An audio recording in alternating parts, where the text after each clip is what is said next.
అన్ని వీడియోలలాగే ఈ వీడియోని కూడా స్కిప్ చేయమాకండి. చివరి దాకా అయితే చూడండి. చాలా వాల్యుబుల్ ఇన్ఫర్మేషన్ అయితే ఉంటుంది. మన ఇండియన్ సైకాలజీ ఎలా ఉంటుందంటే, అరే మావా ఈ టిఫిన్ బాగుంటుందిరా అంటే ఆడకు పోయి తింటాం. అరే మావా ఆడ భోజనం బాగుంటుందిరా అంటే ఆడకు పోయి తింటాం.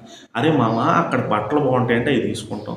అరే మా కొడుకుని పలానా దగ్గర చేర్పించాం, బాగా చదువు చెప్తారు, నువ్వు కూడా ఆడే చేర్పించంటే వాడి మాట నమ్మేసి మనం చేర్పించేస్తాం. ఈ విషయాల్లోనే ఇలా ఉంటామే. రూ. 4 వస్తాయి అంటే ఏమైనా చేయమా? అదే నేను దేని గురించి చెప్తున్నానంటే ఈ బెట్టింగ్ యాప్స్ వాళ్ళ టార్గెట్ ఏంటంటే పనికి మాలిన ఇన్ఫ్లుయెన్సర్స్.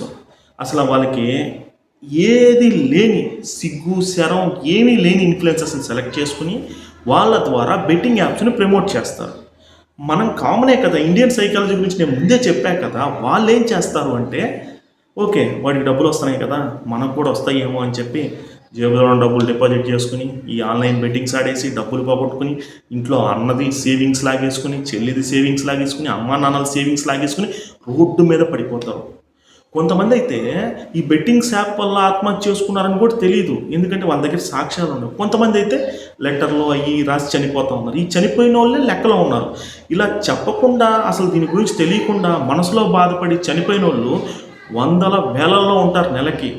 అసలు ఇండియన్ గవర్నమెంట్ ఈ బెట్టింగ్ పైన నిషేధం చేద్దామంటే వాళ్ళు మన ఇండియన్ సర్వర్స్ ద్వారా అయితే ఏం చేయట్లా. వాళ్ళు ఇతర దేశాలకు సంబంధించిన కొన్ని ఇంటర్నెట్ సర్వర్స్ని యూజ్ చేసుకుని ఇండియాలో చేస్తూ ఉన్నారు. అయినప్పటికీ చెయ్యొచ్చు, ఫుల్ ఫ్లెడ్జ్డ్గా ఉక్కుపాదం అయితే మోపొచ్చు. కానీ నేను చెప్తున్నాను, గత జగన్మోహన్ రెడ్డి కానీ, గత కేసీఆర్ కానీ, ప్రస్తుతం చంద్రబాబు నాయుడు గారు కానీ, ప్రస్తుతం రేవంత్ రెడ్డి కానీ ఎవ్వరూ కూడా దీన్ని ఇంత గట్టిగా పట్టుకోవాలా. పట్టుకున్న వ్యక్తి ఎవడన్నా ఉన్నాడు అంటే అతను ఒకానొక్కడు నా అన్వేషణ ఛానల్ యూట్యూబరు అన్వేష్ ఒక్కడే. నిజంగా చెప్తున్నానండి, నేను అన్వేష్ని ఈ విషయంలో అప్రిషియేట్ చేయాల్సిందే.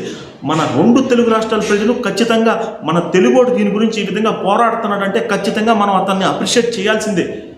వాస్తవం అండి.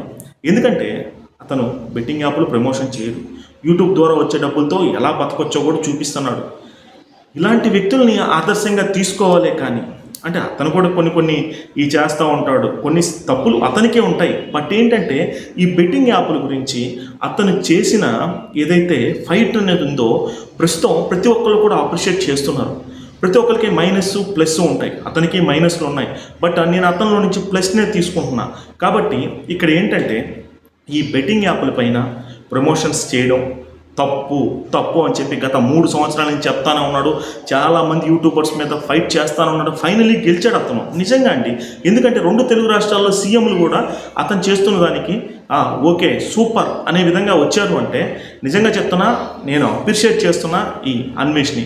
ఇక్కడ సజ్జనార్ గారు చూశారు కదా, సజ్జనార్ గారే అతని యూట్యూబ్ లైవ్లోకి వెళ్ళి మరీ మాట్లాడారు. ఈ విధంగా కొద్దిగా అవేర్నెస్ అనేది వచ్చింది. ఇంకా ఆ అవేర్నెస్ అనేది జనాల్లోకి, యువతలోకి కాలేజ్ దశ నుంచే కనుక మనం తీసుకెళ్ళినట్టయితే ఖచ్చితంగా ఈ బెట్టింగ్ వల్ల జీవితాలు నాశనం చేసుకోవడం, ఎకనామికల్ కొలాప్స్ అవ్వడం ఇవన్నీ తగ్గుతాయని చెప్పి నేనైతే చెప్తూ ఉన్నాను. ఇంకోటి అన్వేష్ భయ్య, దీన్ని ఇంకా నువ్వు ఇదే విధంగా కంటిన్యూ చేయి. ఎందుకంటారా, ఎవడో ఒకడొక దానికోసం పూనుకోవాలి. నువ్వు పూనుకున్నావు. నువ్వు ఈ బెట్టింగ్ యాప్ల పైన చేసిన ఫైటు సూపర్. అంటే ప్రతి ఒక్కళ్ళు కూడా ఒక స్టాండ్ తీసుకుని ఉన్నాడు అన్వేష్ అని చెప్పి అనుకుంటా ఉన్నారు. కాబట్టి చివరి వరకు 100% విజయం సాధించే వరకు దీన్ని వదిలిపెట్టమాక అన్వేష్ భాయ్ అని చెప్పి నేనైతే చెప్తూ ఉన్నాను.